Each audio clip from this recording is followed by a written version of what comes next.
Hi, I'm Dr. Alison Kole, sleep medicine specialist and bona fide chronic insomniac. Welcome to the Sleep is My Waking Passion podcast.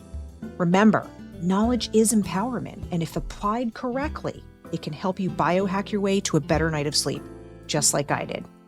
Welcome to another episode of the Sleep is My Waking Passion podcast. I am your host, Dr. Alison Kole, and today I have with me Stanford trained, educated, she went to UCSF, this amazing researcher, Dr. Cheri Mah. She has done a lot of work looking at athletes, and we're talking professional level athletes, okay?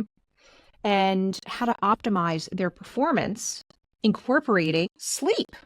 So as you guys may have recalled, for some of you guys who have been following me along, and by the way, I appreciate you following me, I did have an opportunity to talk to Dr. Jeff Dermer, and we did discuss a bit of the strategies that he has studied in folks of the Olympic athletes, particularly folks who are doing weightlifting, for example. And one of the things that we didn't get a chance to do, we talk so much about the research shows, is what the heck does a regular person do? So Dr. Mah has been generous with her time. She is a new mommy, so congratulations, hooray. And with her area of expertise, she's graciously donated her time to me so that we can see if we can create for you listeners some actionable steps on what you can do to optimize your sleep. Welcome, Cheri. It's so nice to have you. Thanks for having me. Excited to be here. Yes. So one of the premises of your research, kind of dating back, I'm going to say 2011, though I think you've been doing research even longer than that, has really been what we know about what people experience. This is perhaps the most common sleep disorder, if you look at it, is really chronic sleep deprivation. We have an epidemic in our country of simply not getting enough sleep. And one of the things I found fascinating was when you started off on your research, I'm just going to refer to the research that you did at Stanford, where you took a group of basketball players from the Stanford men's basketball team. And I was amazed to see how little sleep they got. They were really getting under 7 hours. And furthermore, they were symptomatic, meaning they felt tired, so they didn't feel refreshed.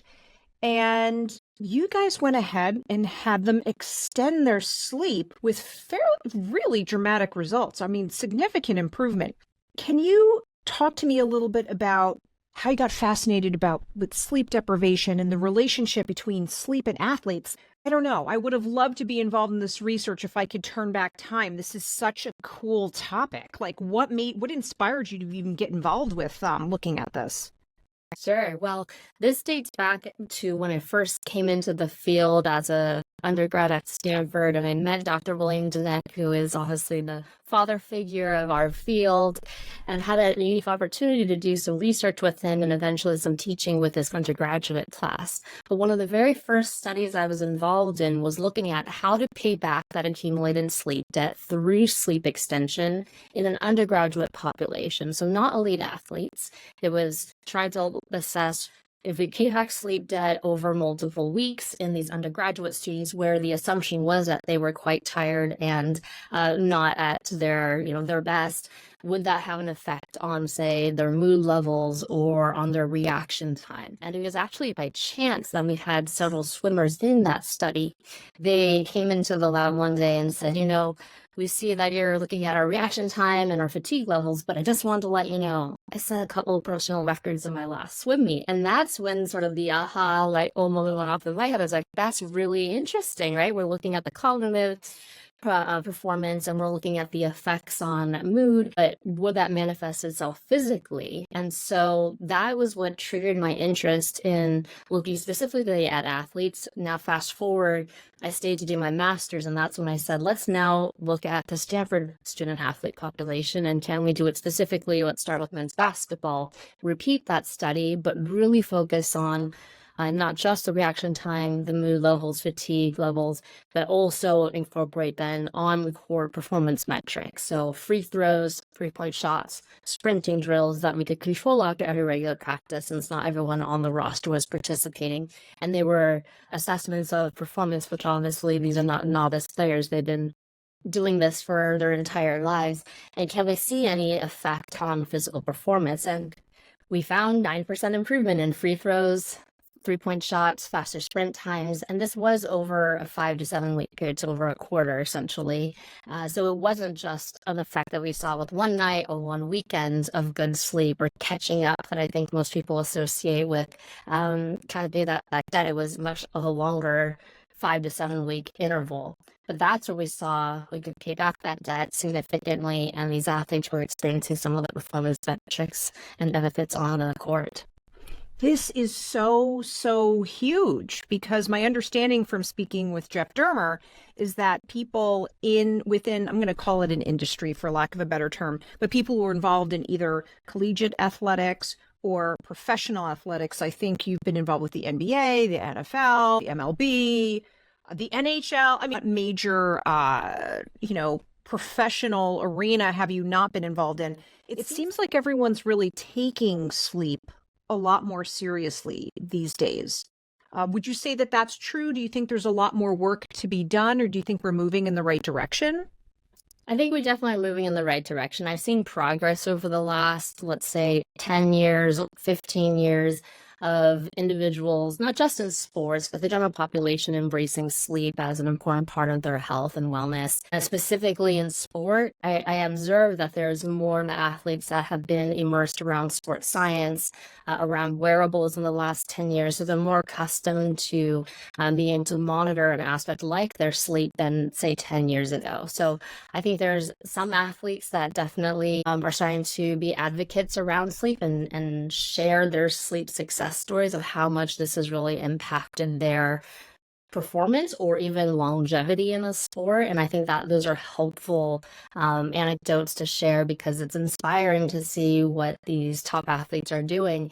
But I still think we have a ways to go. I still work with a number of teams and individuals where they don't really have strategies in place for basics of good sleep hygiene, or even basics of how to travel and minimize jet lag when they're crossing these time zones left and right around a full season. So more work to come, but it's an exciting time for sure. Ooh, and would you agree with my assumption, I will say, that based on your prior research and what you know in the field, that even if you're not a pro athlete per se, that even quote unquote regular folks who may be active, they can benefit from some of the wisdom that you're about to share today? Would that be a fair assumption, that people can learn from this and we could all use some of this information?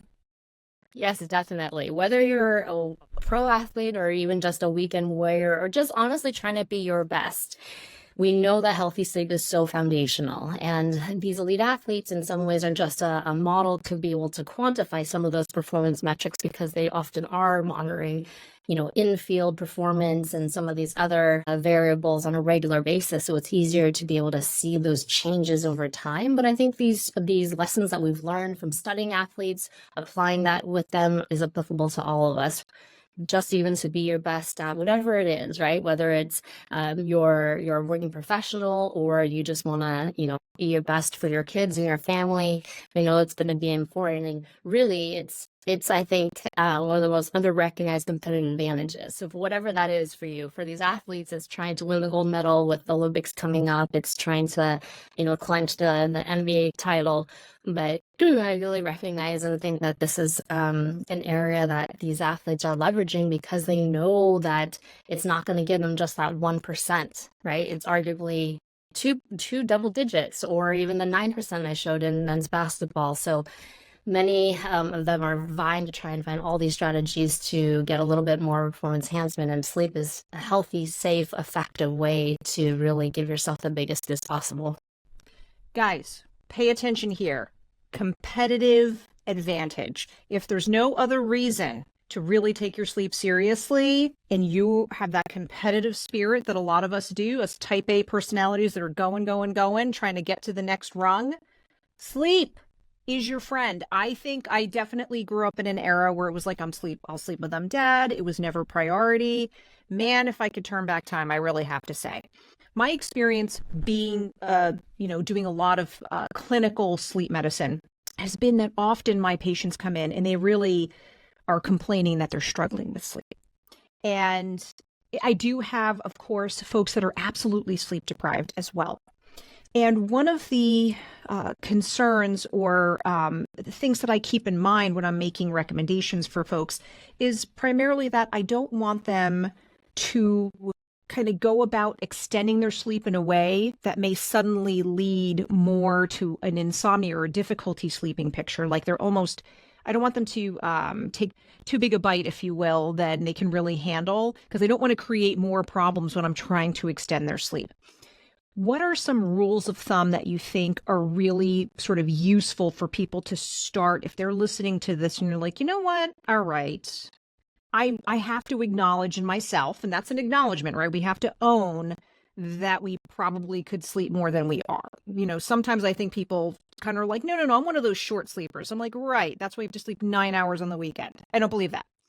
But do you have any sort of practical ways for people to extend their sleep without contributing to maybe more difficulty sleeping? Yes, let's dive in. I have about 10 strategies that we Ooh, can discuss okay. that All I right, think girl, each you of us go. could leverage, right? So starting number one, it's all about gradual changes, right? If you are someone, as you mentioned, who's getting 5 or 6 hours of sleep, well, yes, 7 is a recommendation to minimally obtain for every healthy adult. And I would argue that there's some that will need 8 hours or 9 hours. And now we obviously don't have an upper limit. I'm not trying to suggest that you go from 6 hours and jump to 9 hours, right? Our bodies like more gradual, slower adjustment and changes over time. So start with just 15 or 30 minutes consistently every day this week. So if you're at 6 hours, then I'd recommend try to go to 6.5 every day this week. And then maybe next week, if you're able to get there, then you go to 6 hours and 45 minutes and work your way up to 7 hours. And then eventually you can keep tapping off even those 15 or 15 minute intervals, because you might surprise yourself that while you may feel better when you hit that 7 hours, you may actually feel even more refreshed and more alert and more productive at 7.5. And so start with small changes first. And I think it's just more feasible as well to integrate that into your lifestyle and your schedule when it's smaller shifts and large swings. So that's number one. Number Two. more. I want you to try to maintain a regular sleep schedule, especially even on the weekends. I know that's easier said than done, but especially when you're trying to extend your sleep, it is really challenging for your body to anticipate when it needs that additional sleep if it has no anchor point, right? If you go to bed at 10 p.m. one night and then 1 a.m. the next night, it can be really challenging for your body to know that it's time to wind down and sleep and then try to get that additional extension period. So that said, I do number 3, try to set a reminder on your phone to target the time you actually want to start to wind down and then turn the lights out. So it sounds like a very simple strategy, but at least it's a reminder that it will go off and say you have 30 minutes or an hour to wrap up your day so that you can actually hit the target time to stay on that number 2, which is that same bedtime and wake time. I love that. That's a great suggestion. I'm going to start doing that. I have not been emphasizing that as much in clinical practice. Yes, and do you listen to it every single day? Probably not, but at least, hopefully more evenings than not, then you'll at least have a reminder and then can actually stick to your schedule. Which leads me into number 4, which is that the bedtime and oftentimes will be a little bit easier to shift back slightly by that 15 or 30 minutes and necessarily changing that wake up time. I believe in part because many of us have set work schedules and it may be difficult to fall back asleep if you wake up in the morning time, and it is essentially to shift that bedtime slightly earlier where you have the ability to control winding down a little earlier and then turning off the lights. So that would be number 4, is if you're trying to extend your sleep by that short 15, 30 minutes, then trying to do that on the front end.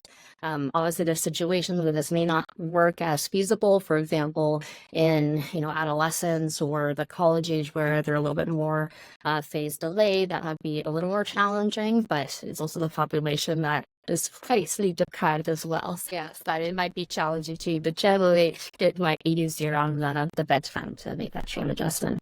Later school start times, guys. I've been harping on that. Okay, I digress. Okay, number 5 is your sleep environment. I have very much recognized that the environment you're in can help or hinder your ability to extend that sleep a little bit longer. In particular, trying to make sure it's like cake. So dark, quiet, cool, and comfortable. If you're trying to sleep, for example, at a later point in the line time, blackout curtains and an eye mask can be incredibly helpful because that morning sunlight can come in and cause some fragmentation for some of the athletes that I've seen, and it caused them to wake up earlier than they would have wanted to because they were trying to get a later wake up time. So just being proactive and thinking about your environment can, I think, really help give you the opportunity to be successful to get that full duration. Temperature, of course, is important. So making sure you have a cooler environment. Yes, 60, 67 degrees has been studied before, but if you're not there, if you're at 70 degrees, not like down a degree or two during a couple of days, then find the temperature that's right for you. Obviously, now there's different technologies that can help maybe even do that faster with mattress pads and other types of devices that can provide faster temperature regulation and just make sure it's quiet. So whether that's earplugs or a white noise device, those can be potentially helpful when you're trying to control some of the external noises in your surrounding. Ooh, that is great advice. I do have a question for you. Do you have athletes who really tell you, listen, I need something, my mind gets very busy at night and I just need something to distract myself? I was just wondering if that was a common theme. And in those cases, I often talk about trying to get them to not have the TV on all night. I have so many patients that do that, and really just maybe either something that they can listen to that might be on YouTube. They have these different links. They have different apps that may play things and extend it, and they can listen to something to help kind of drown out that busy mind. I don't know if you have any other hacks or anything that you generally will tell patients or tell clients. I see that a lot of athletes have difficulties with a racing mind. So whether that's because it's after a game in the evening time or there's just a lot of things going on that makes it challenging to quiet that mind and then be able to relax and go to sleep. So they do often use TV as a distraction, or video games is a very popular option, or just being on their phone for social media and other types of engagemental technology, which we all know is not great, from not just the blue light that you're getting that exposure before bed, but also those are all meant to be very stimulating and keep you awake.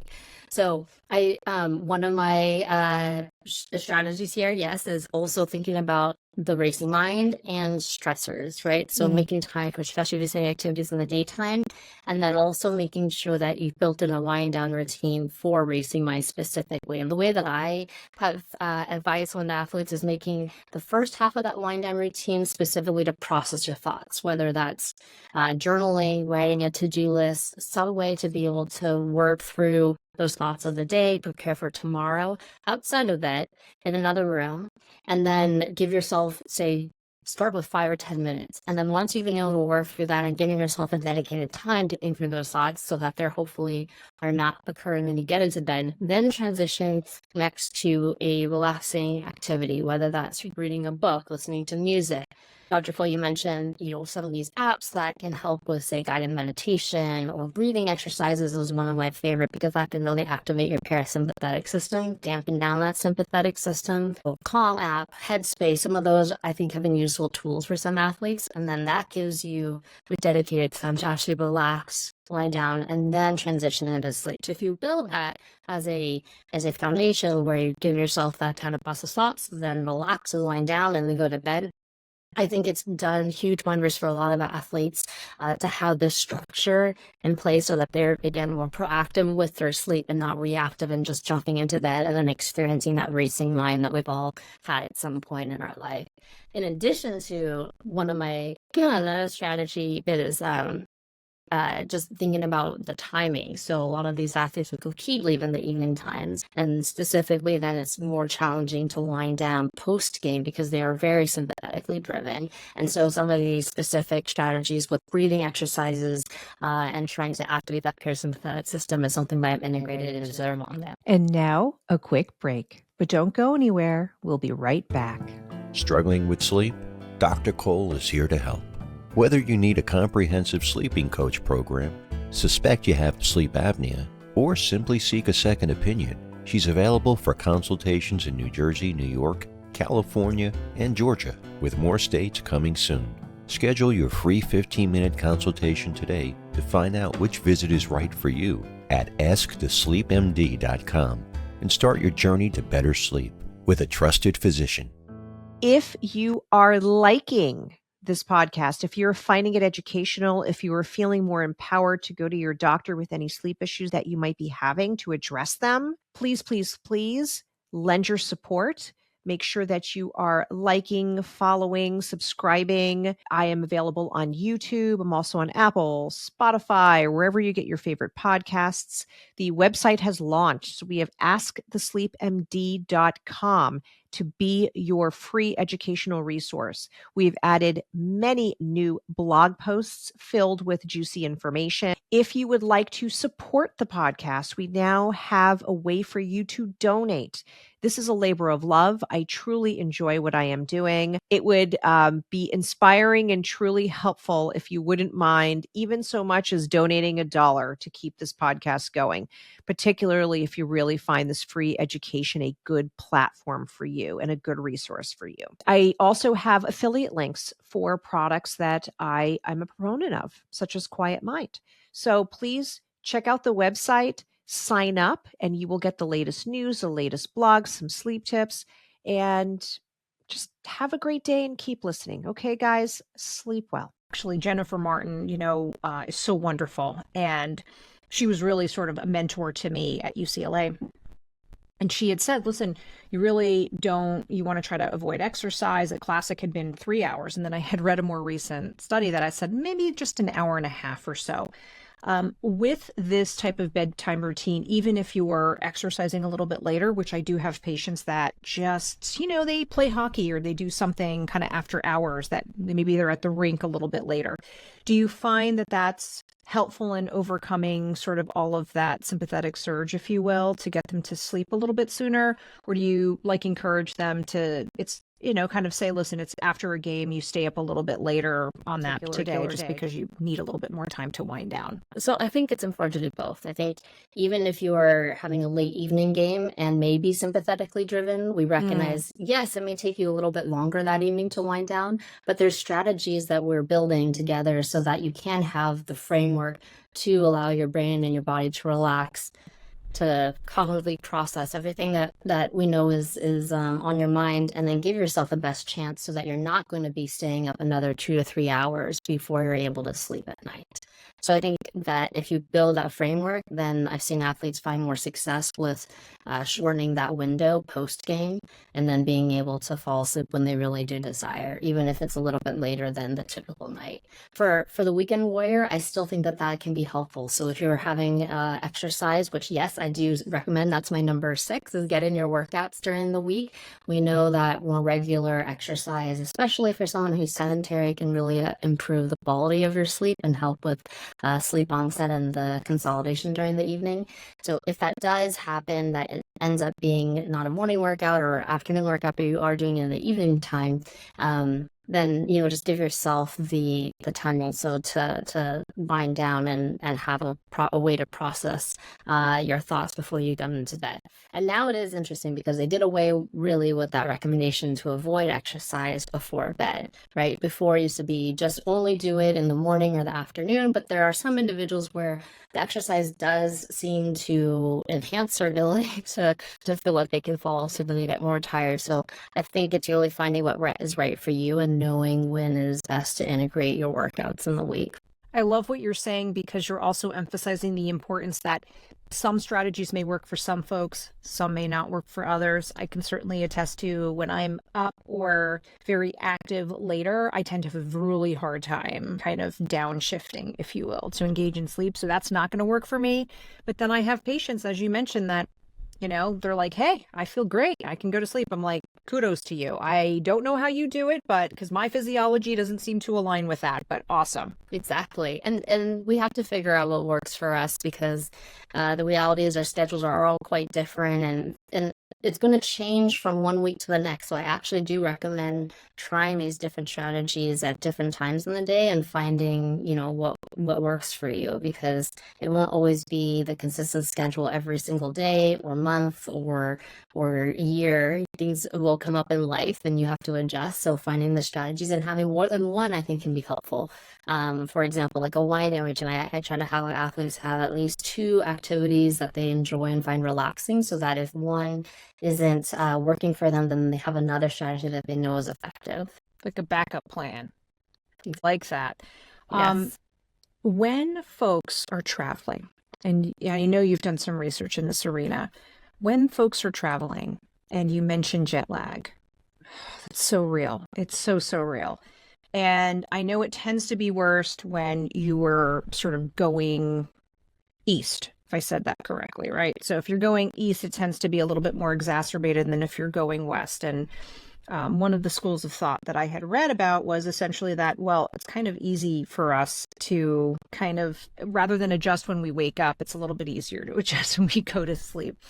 I was wondering for you, what advice do you have for folks that, that are practical ways to kind of minimize the jet lag? I cheat. I use the Time Shifter app. I think that thing is the bomb. It was so helpful when I went to Hawaii for chest. So that's my cheat hack, is I just use an app because I don't want to think about it. It hurts my brain. But do you have some other advice that folks who don't want to use an app might lean into? Okay, I love that you said that, because I think the Time Shifter app is a very useful tool. It takes a lot of the variables and a lot of the complexities and tries to boil it down into day-by-day recommendations to try and minimize your jet lag, or if you're a shift worker, then trying to help you with very practical strategies at specific times of the day. So that is also one of my go-tos of using online calculators or apps that can really consolidate all the variables together, including flight times and how long you're going to be at a location, and give you that sort of day-to-day itinerary. Another thing I would suggest is just thinking about having a framework for every trip that you go on, and breaking it down into pre-flight strategies, in-flight strategies, and post-flight strategies. And the reason I emphasize that is because I think most individuals really don't do the pre-flight or in-flight strategies. They really just, if at all, do the post-flight strategies, which really means they get on the airplane, get to a new time zone, and then try to adjust when they get there, right? But as we know, it takes 1 day per time zone approximately to adjust. And so you often are not able to be fully acclimated by the time you get to a new time zone, and have a ways to go depending on how long and how far you're going to be there. So thinking about a framework of what you can do before you even get on the plane, what are you doing in the plane, and then what are you doing when you get to the new location is a strategy that I've emphasized with my athletes. Particularly for pre-flight, of course, it'll depend on which location you're going to, how many times you're crossing. Are you going eastward and advancing your clock, or are you going westward and delaying the clock? But two very practical things you could do. One is just making sure you're not sleep deprived going in. I call it panic packing, that everyone can do, that the night before you jump on an airplane, kind of really panic packing, getting yourself at least 1 night, if not 2 nights of sufficient sleep under your belt will help to minimize jet lag. So we know that you are worse in terms of the jet lag symptoms if you're sleep deprived going into it. And then number 2, making sure you're also hydrated before you get onto the plane. And 3, thinking about if you are going, for example, eastward, you have the ability potentially to shift that clock even gradually in those couple days leading up to that trip. So those are a couple things to think about pre-flight. In-flight strategies, of course, hydration, thinking about caffeine. When should you be napping or not napping, depending on the location of where you're going? I also think a bit about nutrition and when you're timing those meals. And then also making sure that, you're strategizing around the nap periods on the plane. And then post-flight, light, caffeine, naps, physical activity for some of my athletes are important to make sure that they're not doing, for example, all-out exercises and performance that could potentially increase injury risk in the first day or two when they get into a new location, and then thinking about the timing of training and then ultimately performance. Complicated with all these things to consider in the 3 phases, but I think just making sure you have thought about trying to be proactive of the pre-flight strategies, thinking strategically what you do in flight and then post-flight, and then using these tools that make it easier to consolidate this information into giving you a day-to-day itinerary is great. Yes, and I'm telling you, I mentioned Time Shifter, and I'm sure there's some other apps out there that I've heard of. The bottom line is, when I went to Hawaii, it was amazing. They're like, nope, you want to have caffeine at this time. I'm like, really? I'm like, all right, I'm just going to follow what the app tells me. It really recommended when to get sunlight. And part of that was really aimed. And I was mostly compliant with it, meaning that it was telling me to stay up like till 11:30 Hawaii time. And I was like, oh my God, I'm going to die. Like, I can't do it. So I ended up getting to bed at like 10-ish and really sleeping, but I still felt so much better because I did adhere mostly to what they're saying. I was really trying to follow their recommendations. So even if you're not perfect, you may notice it will give you advice on things. And it even may tell you about when melatonin might be useful. Though I'm in the camp with you, if I can just regulate things with just when I get my bright light, when I'm drinking my caffeine, and when I'm generally able to nap. And also, I don't know if you recommend this, but I love an eye mask, especially when I'm on a plane, because there's something about, even if I don't feel like I can relax or sleep or nap, when it's suggested that I get some more rest, I find it's easier to do when it's actually dark. So that's been a huge help for me. Absolutely.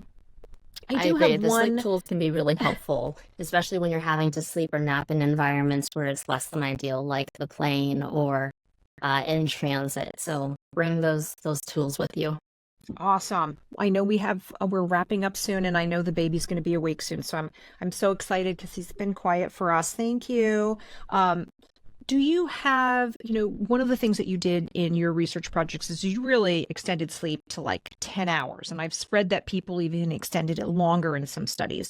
Is there sort of a way for people to detect when they've reached their maximal sleep extension limit? Because it seems like, I can understand if you're really, really physically active, it might be way easier to get 10 hours of sleep just because there's so much activity going on versus someone who may be not as active during the week, still active, but maybe not to that superior athlete level, if you will. And how would somebody tell that? That's a great question. I do think that's in some of my studies where I've extended sleep for many weeks, 5, 7 weeks. That sounds like an eternity for many folks, which I'm not necessarily encouraging that you have to go to that extent. I think even when I look back at some of the data, the biggest bang for your buck is in that first week or two in terms of the impact on performance outcomes, such as improvement in reaction time, improvement in your fatigue levels. For sport-specific measures, oftentimes, again, that first 2 weeks often will be the biggest change. So if you're willing to invest in that amount of time, you'll see the benefits start to result if you're consistent with it over that 1 or 2 week period, which is why subsequent studies I have tried to show that even shorter durations of sleep extension can potentially be beneficial. It doesn't have to be the 5 to 7 weeks from some of my earlier work. But some of the ways that you can start to recognize if you're paying back a lot of that debt is how refreshed you feel in the morning time. How you go about your day, and are you able to feel like you have maintaining alertness throughout the whole day? Or is it that you still feel like you need to nap, you're still requiring multiple cups of caffeine, and you still feel like you're dragging through the day? Then clearly, no, you haven't really reached the point at which you had a substantial impact on reducing that accumulated debt. I will say when some of my athletes really reach what we'll call like zero sleep debt, right? That was the goal of some of these studies, is to pay that back as significantly as possible. They did start to feel like it was actually a little bit more challenging to fall asleep, right? The drive is not as high when that debt is much smaller versus the very beginning. If you have this huge debt built up, then they're able to fall asleep much more quickly. They at times would also awaken in the morning and feel like they're ready to go and not feeling like they needed to, if left to their own devices, sleep for another half hour or hour in the morning. But really the tail was how they function in the daytime. I think that's really at the end of the day most important, that if you feel refreshed and you're able to do and be your best during the day and sustain that over the majority of the waking hours, and that is at least one suggestion that you're closer to what would be your individual sleep requirement with a small sleep debt. In summary, we have gradual change, a regular sleep schedule, which may actually improve longevity. There's some research even indicating that the regularity of sleep may be just as important as sleep quality and sleep duration. Really trying to focus on kind of adjusting your bedtime rather than your wake time may be the easier measure, and honestly probably the better practice, because a lot of chronic sleep deprivation, as you mentioned, is what kind of activities do I engage in to get rid of that busy mind, and a lot of it ends up being doom scrolling, and we get so distracted with things. even if it's sort of interesting, because I was thinking back to Michael Gradnisser, I saw a post on LinkedIn where he mentioned some newer data, which seems to minimize the effect of light in terms of its effect on sleep, which I was a little surprised by. But that being said, I still think we need to move away from being technologically attached so much. What is it about that? And using some of the hacks that you had mentioned. Love the fact that you mentioned giving yourself time to process your thoughts. I think that has been the one thing I've been very consistently doing. I do it with meditation, but the fact of writing it down, for me at least, I guess I'm a very visual person, but being able to really say, okay, how was my day? How am I feeling? And sort of acknowledging that there may be things I'm holding on to that may lead me to have a more difficult night of sleep versus another night, hugely helpful. And then engaging in those relaxing activities amongst the many other wonderful things that you had mentioned during this episode. Any final words for our listeners? I think this is going to be really, really practical, and I so appreciate your words of wisdom for everybody.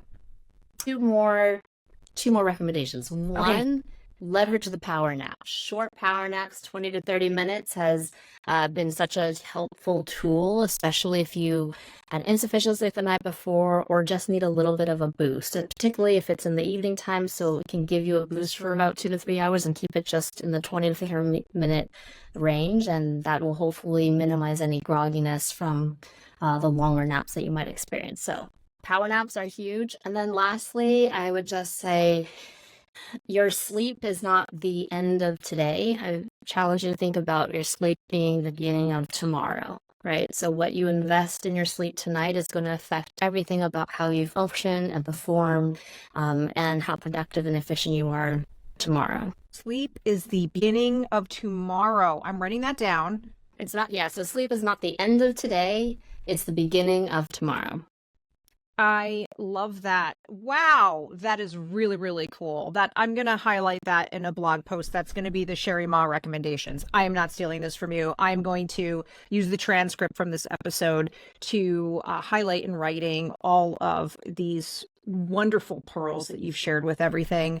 Please go back to your sleeping baby. Thank you so, so much for your time. This has just been such a pleasure chatting with you, and I've really learned a lot I'm going to take to my clinical practice. So very much appreciated.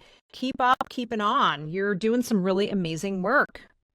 Thank you for having me on. I hope this has been helpful, and everyone sleeps just a little bit better tonight. Yes.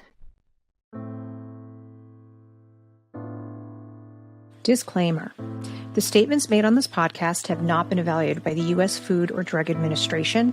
They are not intended to diagnose, treat, cure, or prevent disease. The information provided by this podcast should not be used as individual medical advice. While I am a practicing sleep provider, I am not your sleep provider. You should always consult with your personal healthcare provider for individual recommendations and treatment.